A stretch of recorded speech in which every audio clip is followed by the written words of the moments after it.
Hi, thank you for joining me. We are back in the cover to cover Bible study. We're up to chapter 31 of Genesis. We're going to see Laban and Jacob part ways. And after this, we're not going to hear of Laban ever again in the Bible. And this was the last, we heard about him way back with Rebecca, and this will be the last encounter between him and Jacob. And we're going to see that Laban hasn't changed at all, and yet we're going to see that Jacob really has. So on that note, Lord, I'm going to ask you to be with us during this session, to bless each and every person that listens to it, especially those that have a heartfelt desire to know you better, Lord. And Lord, let us find ourselves like Jacob, that even though we may have failed and erred in our past, that we pick ourselves up and we seek you, Lord, because you said if we seek you, we will find you and walk closer to you. And even though we may trip and stumble along the way, we've seen over and over again that you will not leave or forsake us, and you will always draw us closer to you. So let us be among those like Jacob, who were seeking the blessings of the Lord and seeking to know you better, as opposed to the Labans of the world, who, even when they're fully aware that you are out there and that you are the one true living God and that there is no other, still want to just do things their own way and rely on themselves and rely on the material possessions of the world. So Lord, let us be of that former group and not the latter group, among the Jacobs and not among the Labans. And so I thank you, Lord, for being with us today and tucking these verses into our hearts. In your mighty name I pray, Jesus. Amen. Verse 1. Now Jacob heard the words of Laban's son, so he's overhearing this, saying, Jacob has taken away all that was our father's, and from what belonged to our father, he has made all this wealth. Do you see what's happening here? Now, Jacob never did anything under the table. He never did anything questionable. He has always been above board, not in the past, but with Laban, right? He's clearly learned that, there's a price to be paid when being a trickster. And the Lord showed him that by introducing him to a trickster that's just like him. But we see Jacob changed his ways. Jacob is learning to lean on the Lord, where Laban is just taking advantage every step of the way. And his sons, it seems, are just like him. Laban, I mean, because they're like, look at Jacob. They're jealous and they're angry that Jacob has grown here. Meanwhile, Jacob has been working 14 years, right? These were his wages, those women, the two women, and whatever this was struck fair and square, this deal. So, but listen, guys, you've seen it in your life. I've seen it in mine. Twisting and turning. The enemy twists and turns the truth to suit himself. And when you see that, that's your cue to just backpedal out. And you're going to see that Jacob wants to do exactly that. Verse 2. Jacob, with love, right? We're not saying, you don't have to set everybody straight. You don't have to, right, argue, fight. You don't have to do that. God will be with you, and let him lead you. And in this case, God is going to lead Jacob. God's going to say, get out of there. And then he will. Verse 2. Jacob saw the attitude of Laban, and behold, it was not friendly toward him as formerly. So see, even Laban's changing. Why? Because he's like, man, I struck this deal with Jacob. Remember the striped flocks and the speckled flocks versus the solid. I should have been on the better end of that deal. And for some crazy reason, he has grown exponentially and I have not. Well, you know what that crazy reason is? Because the Lord was with him. If the Lord is with you, who can be against you? And the answer is nobody. Okay. So, verse 3. Then the Lord said to Jacob, return to the land of your fathers and to your relatives, and I will be with you. So, Jacob consulted with the Lord, and he has heard the Lord say, you got to go. So, that's what he's going to do. Before we make big decisions in our lives, guys, we should be consulting with the Lord. What if I don't get an answer? I don't know. Keep praying. I mean, as for me, I try to do nothing until I get a clear answer, until it really resonates in my spirit that, yes, this is what the Lord wants me to do. But he speaks to every one of us differently. So, but the closer you have a relationship with him, the more able you will be to recognize when he speaks to you. Jesus said, my sheep hear my voice. They know my voice. You want to hear his voice. You want to know his voice. So Jacob sent, verse 4, and called Rachel and Leah to his flock in the field and said to them, I see your father's attitude that is not friendly toward me as formerly, but the God of my father has been with me. I like that he pulls them aside and consults with them. This is what a good husband would do, right? Consult with his wives and talk about how he feels and why he's about to do what he's going to do. Still the leader. He's not taking a vote. Guys, what do you think? The Lord told him he's going to do something, and he's going to do it, but he is graciously consulting with these women. And they're not stupid, because they also see something going on that they don't like. And they were raised by Laban, by the way. So they recognize that he probably even better and more accurately than Jacob might. Verse 6, you know that I've served your father with all my strength, and yet your father has cheated me and changed my wages 10 times. So we're learning something about Laban. Every time it's disadvantage, every time he has an advantage, he switches up the deal, changing the deal all the time. If it's not working his way, the way he wanted, he tries to change it up. However, God did not allow him to hurt me. If he spoke thus, the speckled shall be your wages, and all the flock brought forth speckled. And if he spoke thus, the striped will be your wages, and all the flock brought forth striped. So he's explaining to the women, God was with me, because clearly, I had no control over this. I mean, I may have peeled some sticks and all that, but that's, hardly anything. Verse 9, thus God has taken away your father's livestock and given them to me. And that actually is perfectly correct. God has done that. God was in that arrangement. You know what I'm seeing here too? I'm seeing Jacob give credit to the Lord, which is good. He's not saying, I was so brilliant. This is what I did. I peeled some sticks and it worked. He did not saying that. He's saying this was all God. I mean, I know it had nothing to do with me, right? Okay, verse 10. And it came about at the time when the flocks were mating that I lifted up my eyes and saw in a dream. So we're learning something that we didn't know before. And behold, the male goats which were mating were striped, speckled, and mottled. And then the angel of the Lord said to me in the dream, Jacob. And I said, here I am. We talked about that in earlier chapters. Hinene. It doesn't mean I'm over here. It means I'm ready, willing, and able to hear you. I'm ready, willing, and able to serve you. Here I am, ready, willing, and able. Verse 12, he said, lift up now your eyes and see that all the male goats which were mating are striped, speckled, and mottled. For I have seen all that Laban has been doing to you.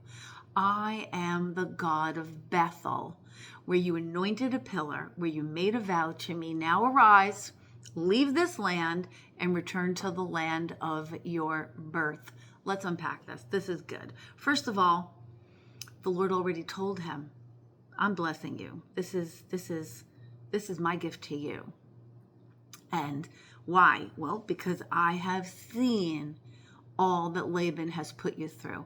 Guys, never even entertain the possibility that God is not hearing you. When you cry out to him, he hears you.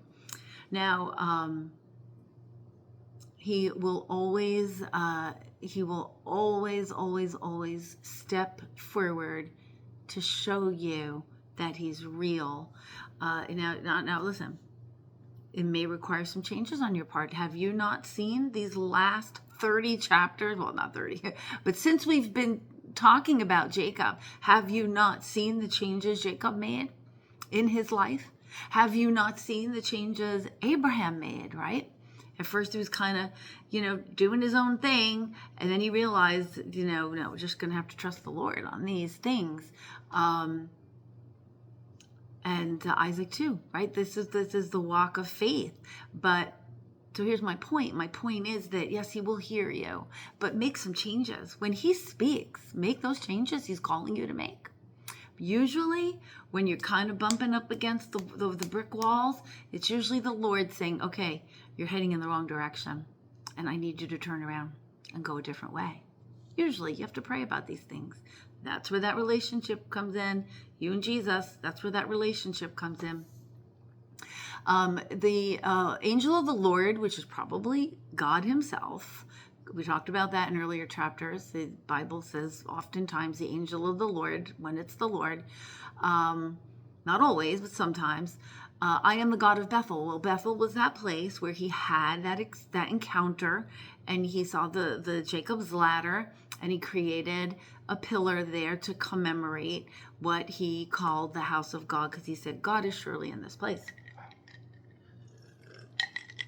Okay, so let's move on. Verse 14. Sorry. Rachel and Leah said to him, do we still have any portion or inheritance in our father's house? Are we not reckoned by him as foreigners? In other words, he's never treated us as daughters. For he has sold us, and he did, remember? That they were his wages. They were Jacob's wages. And then he switched out the daughters and gave him the wrong one, so he got another 7 years of wages out of him. Crazy, right? So he has sold us and has also entirely consumed our purchase price. So in other words, they have no dowry left, because whatever Jacob worked for, all the flocks and everything that have grown, they don't get any of that. And, their dowry is supposed to belong to them, at least in some part. They have no inheritance, in other words. They're not getting anything. Surely all the wealth which God has taken away from our father belongs to us and to our children. Now then, do whatever God has said to you to do. So they're saying that, yes, if God has clearly prospered you, and he's done that to recompense us, to provide for us. So do what God tells you to do. So these girls obviously have some grievances of their own against their father Laban. They kind of know exactly what they are dealing with because they've seen him in operation their whole lives, not just with Jacob. And so they're going to leave on the down low. They're not going to have this, big farewell party or anything. They're going to wait. Because remember, in earlier chapters, we said that Laban kept his flock about a 3 days walk from where Laban's flock was. And so they have a 3-day advantage here. So Laban would take 3 days for Laban to even figure out that they've left. So they're going to just abscond in the middle of the night or whenever, but they're just going to take off and then give themselves a lead before Jacob, before Laban finds out and starts chasing them, which is exactly what he is going to do. All right. So it's funny how, we've Leah and Rachel have been at odds on almost, on a lot of things, but now they have a common enemy and they're in agreement. Good to see, right? At least the girls are in agreement on something. Verse 17, then Jacob arose and put his children and his wives upon camels, excuse me, and he drove away all his livestock and all his property, which he'd gathered, his acquired livestock, which he gathered in Paddan Aram, to go to the land of Canaan to his father Isaac. When Laban had gone to shear his flock, then Rachel stole. What, Rachel? What are you doing? Stole the household idols that were her father's. And Jacob deceived Laban the Aramean by not telling him that he was fleeing. So he fled with all that he had, and he arose and crossed over the Euphrates River and set his face toward the hill country of Gilead. Okay, so they're sneaking away while Laban is over there busy shearing his sheep. Okay, now, by the way, I think it's important to point out that what Jacob did is not unlawful. He had his wages. He didn't owe anything. The deal was struck. These flocks are yours. These speckled, spotted, mottled, whatever. They're yours. So Jacob didn't do anything wrong by leaving. He was not a slave. He was free to get his things and go. I think, for any of us who have family, we know that's not really the best way to leave, but the circumstances were such that Jacob had every reason to think Laban would not allow him to go or would start changing up the terms again, like he said, of this agreement that they had and make it difficult for them. But what's up with these idols? Well, first of all, we could see that Laban had idols. Hello, Laban. Recipe for trouble. What's an idol, Maggie? Well, an idol is anything that you place before God. Okay, so we can idolize we may not have, although we also may have Buddhas or anything else laying around the house that we think have any kind of power or, I don't know, providence over our lives. But aside from that, we might have other things that in and of themselves are not bad, but we idolize them, but we put them in the place before God in our lives. It could be your job, your position, could even be your family member. None of those things are your bank account, right? Your investments.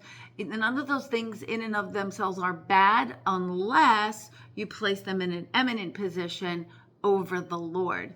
But in this case, what Laban had were these actual experts say probably statues or drawings of these gods, these pagan deities that he was worshiping in addition to the Most High God. And this is something that when I first returned to Christianity and got saved, I did not understand that false gods are demons. Whoa, Maggie, whoa, relax. What are you saying?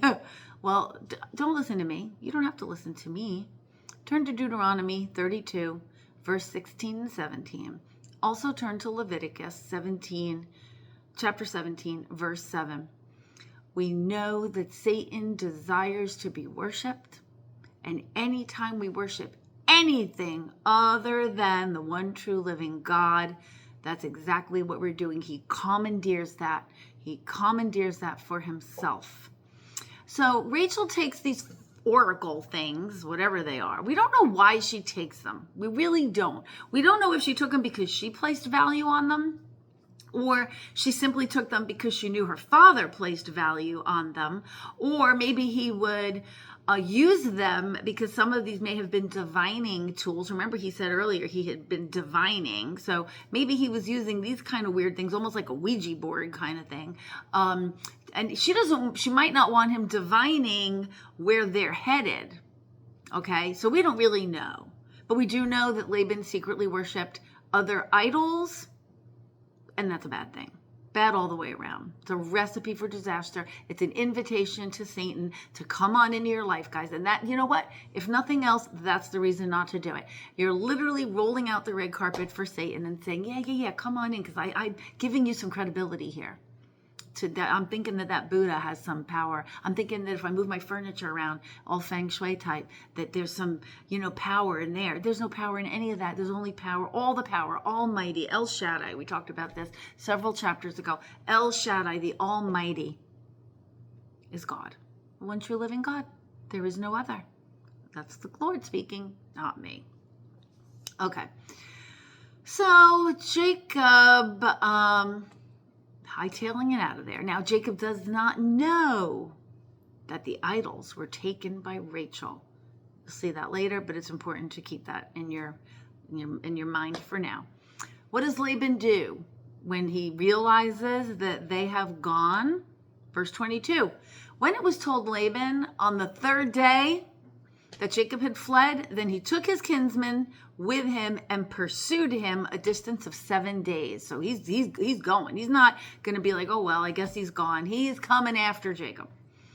It was a 7-day journey, and he overtook him in the hill country of Gilead. So he's really hightailing it. I mean, Jacob's got children, women, you know what I mean? He's moving a little slower, a lot of livestock. And Laban just took his best man, and he's hightailing it out there. Be careful that you do not speak to... Oh, I'm sorry, I skipped something. Something big. Verse 24, God came to Laban, the Aramean, in a dream of the night. So on the journey, while he's on this journey, God appears to him and says to him, you be careful. You do not speak to Jacob, good or bad. What is he saying? Well, in our vernacular, it'd be like, do not say a word to Jacob. In other words, don't touch him. Don't do him any harm. I'm watching, right? And we've seen God do this before. Remember, he did this with the Abimelechs. Well, he did the one Abimelech. Don't touch that woman. She's somebody else's wife. Here's a profound rebuke by the Most High God himself to Laban. Well, God will defend his own, and especially we're talking here the father of the 12 tribes of Israel. God is not going to tolerate anybody messing around with that. And you know what? God knew something about Laban that we may have not known, which is he would have done Jacob harm. He would have done Jacob some harm. But now he's going to spin it all around, right? Because that's what the devil does. He spins it around to make it look all pretty with a big fat bow and blame you in the process. That's usually what happens. Watch. Laban caught up with Jacob. And now Jacob had pitched his tent in the hill country, and Laban with his kinsmen camped in the hill country of Gilead. And then Laban said to Jacob, "What have you done by deceiving me?" Really, Laban? Look in the mirror. Okay. Deceiving me and carrying away my daughters like captives of the sword. Remember my precious daughters that I treated like foreigners? Oh, sorry. Why did you flee secretly? Now see, he was point like Jacob, you did a bad thing. You did something bad. And deceive me, the deceiver. I'm the only one allowed to deceive around here. And did not tell me, so that I might have sent you away with joy and with songs and timbrel and with lyre, in other words, music, and did not allow me to kiss my sons and my daughters. Now you have done foolishly. Do you see that?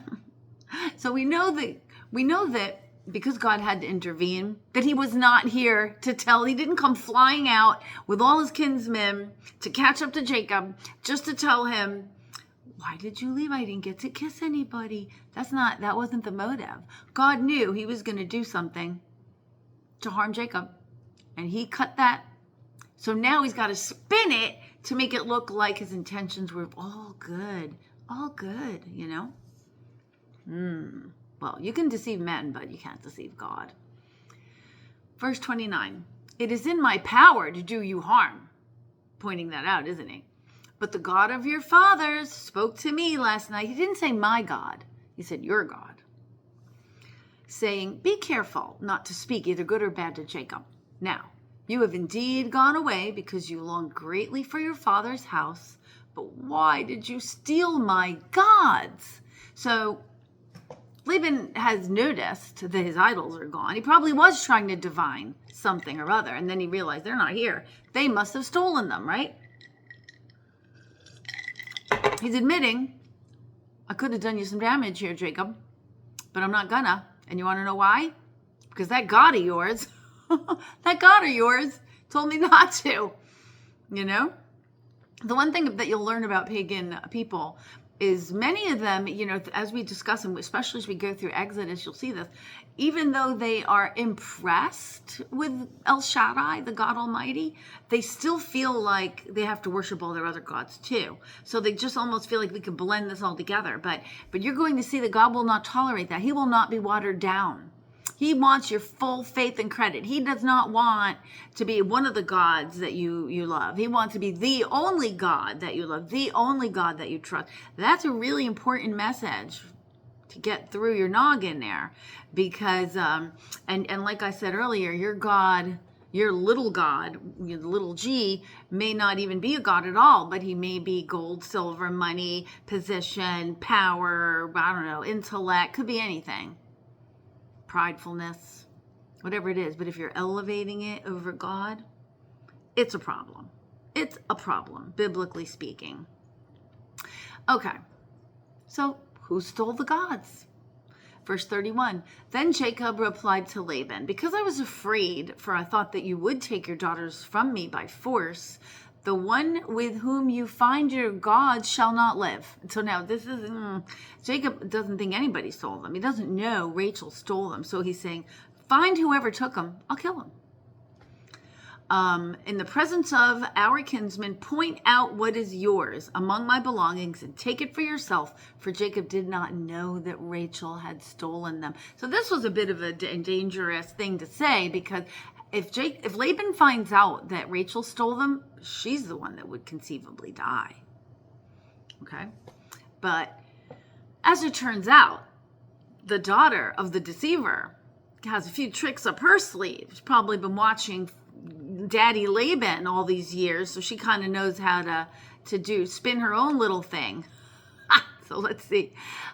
She knows how to spin the reality so that she could deceive him right back at you, Daddy, right? Let's see. So 33. So Laban went into Jacob's tent and into Leah's tent and into the tent of the two maids, but he did not find them.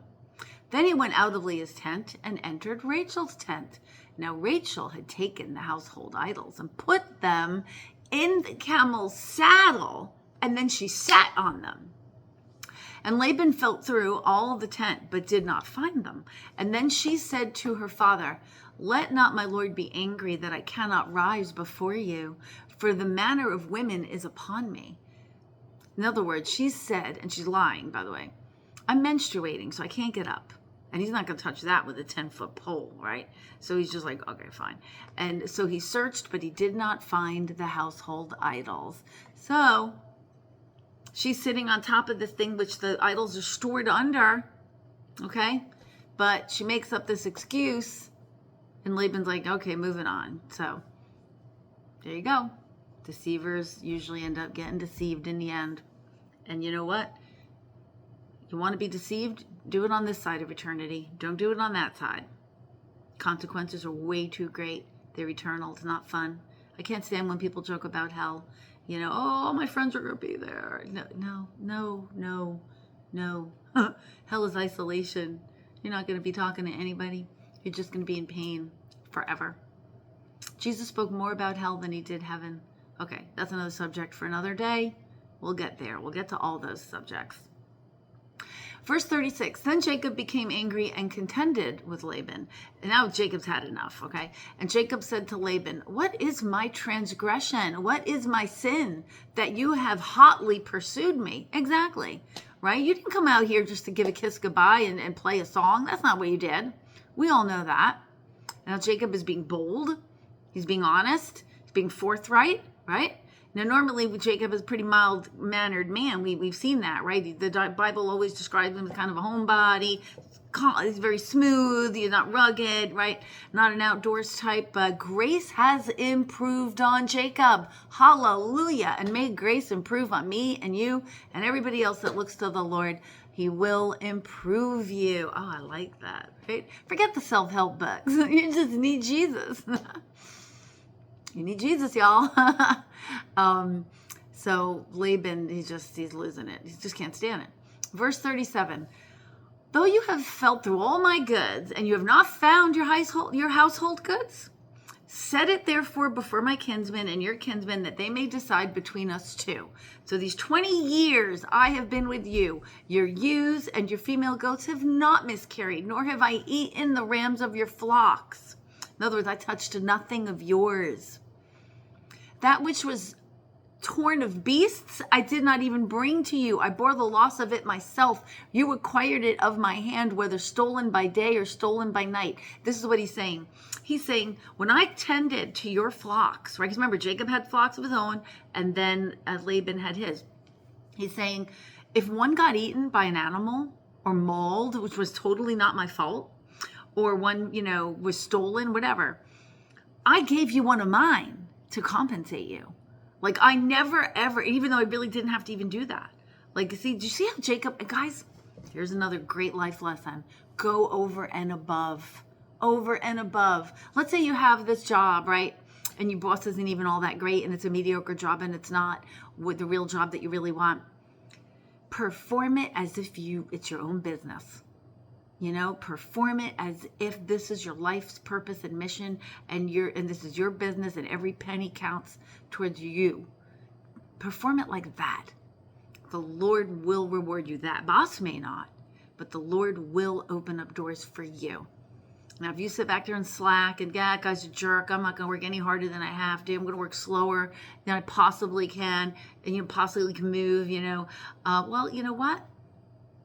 Why would the Lord want to extend? Why would the Lord entrust you with more when you have not proven yourself faithful with less? Ask yourself that. And this is what Jacob was doing. And he was always wealthy. But Jacob was making sure he went over and above to perform for Laban, who, by the way, didn't deserve it. But that's okay, because our reward is heaven. God is our rewarder, not Laban, not the Labans of the world. The Lord is our rewarder. Gosh, I hope I could get you guys to really remember that. He's your healer. He's your promise keeper. He's your bond breaker. He's your provider. Forget about these other people. You're performing for him. When you do a good deed for someone that doesn't deserve it, you've done it for him. Jesus said that. And Jacob understood that. And the Lord has rewarded him. Okay. Then he continues. These 20 years I've been in your house. I served you 14 years for your 2 daughters and 6 years for your flock, and you changed my wages 10 times. If the God of my father, the God of Abraham, and the fear of Isaac had not been for me, surely now you would have sent me away empty-handed. God has seen my affliction and the toil of my hands, so he rendered judgment last night. Ain't that the truth? So Jacob knows. Jacob is like, you would have come out here. If my God had not intervened, you would have come out here and taken all of it from me and sent me back with nothing after me working for you all these years. Probably would have taken the women too. Well, all those years of resentment piled up. Jacob finally let him have it. And you know what? He did it in a nice way too. He didn't, he was just being honest, forthright. I think that he handled it really well. I do. So God took notice. God takes notice. That's the whole point of this. Verse 43. Then Laban replied to Jacob, the daughters are my daughters, and the children are my children, and the flocks are my flocks, and all that you see here is mine. Oh, what a mistake that is, guys.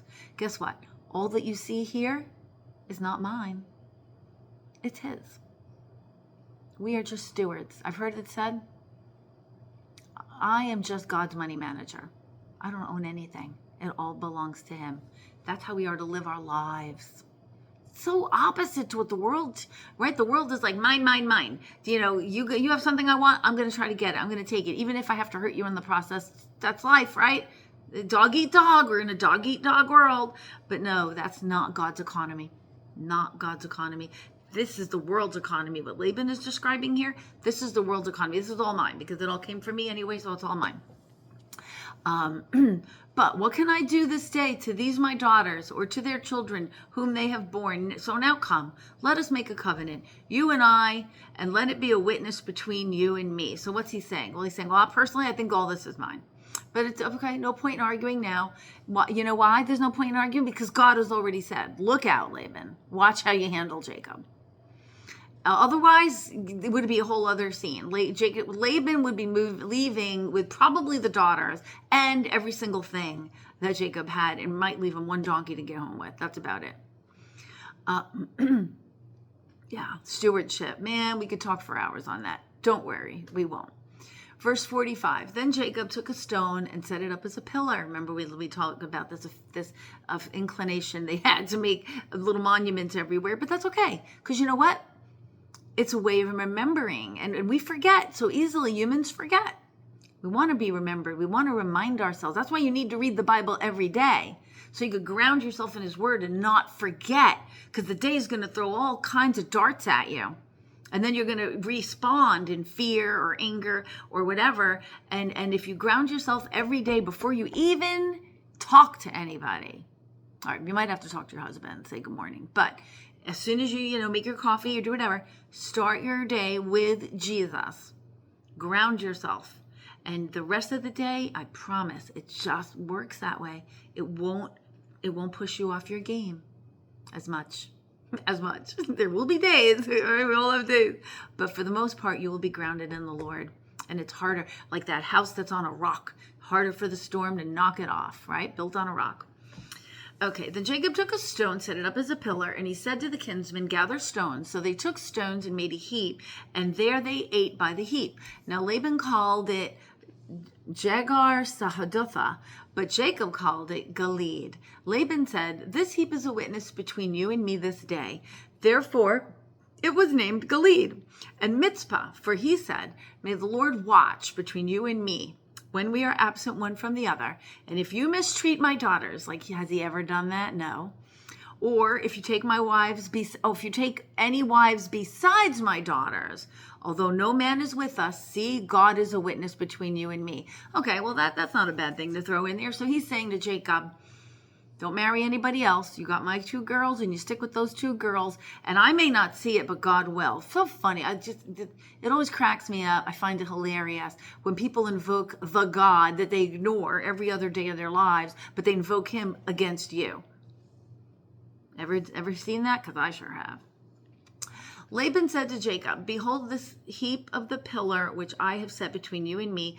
This heap is a witness. The pillar is a witness that I will not pass by this heap to you for harm, and that you will not pass by this heap to this pillar to me for harm." In other words, this is like I'm drawing this line here in the shape of this pillar, and you will never come this way to hurt me, and I will never go that way to hurt you. Okay? All right. I mean, like, why would Jacob has never demonstrated any inclination to do any of these things, okay? I mean, maybe marrying another wife, so maybe it's good he threw that in there because that's what the men seem to want to do around here. But other than that, God has never, Jacob has never demonstrated that he would mistreat these women or do anything to hurt Laban, which is why exactly he treated him so fairly and took off, because he didn't want to get in a battle with Laban. But, okay, verse 53, "The God of Abraham and the God of Nahor, the God of their father, judge between us." So Jacob swore by the fear of his father Isaac. Then Jacob offered a sacrifice on the mountain and called his kinsmen to the meal, and they ate the meal and spent the night on the mountain. Early in the morning, Laban arose, kissed his sons and his daughters, and blessed them. And then Laban departed and returned to his place. And guess what? We never hear from Laban again. Covetousness. This is what Laban demonstrates. Deception. We have to steer clear of these things. Ask the Lord daily to lead you not into the way of covetousness, to trust in him.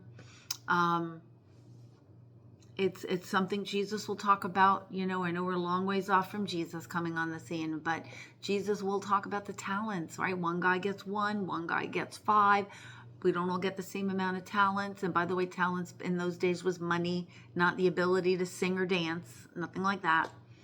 But let the Lord provide for you. Pray to him, develop a relationship with him, and you will be in good hands. I want you to also recognize Laban's modus operandi. He is an accuser.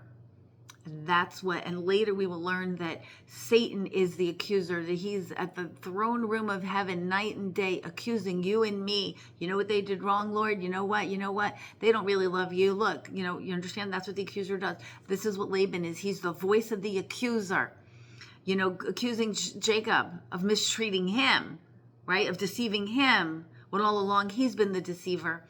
I want you to learn to recognize that voice, because you will hear it in others. And when you hear it, you'll know whose voice they are parroting. It's not their fault. They have been deceived. They've been convinced. They've been overtaken by the accuser.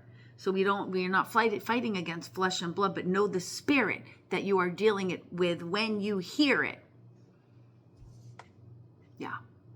And we hear it. Turn on the news, you'll hear it. Turn on the news, you'll hear that spirit. Twisting things around, making it look like something other than it is. By the way, Gilead means is the heap of witnesses. Mitzpah means watchtower. So it's as if to say, look, I'm not going to watch you, says Laban, but God's going to watch you. And this is that place where we have this covenant, this treaty between us has been witnessed to. So listen,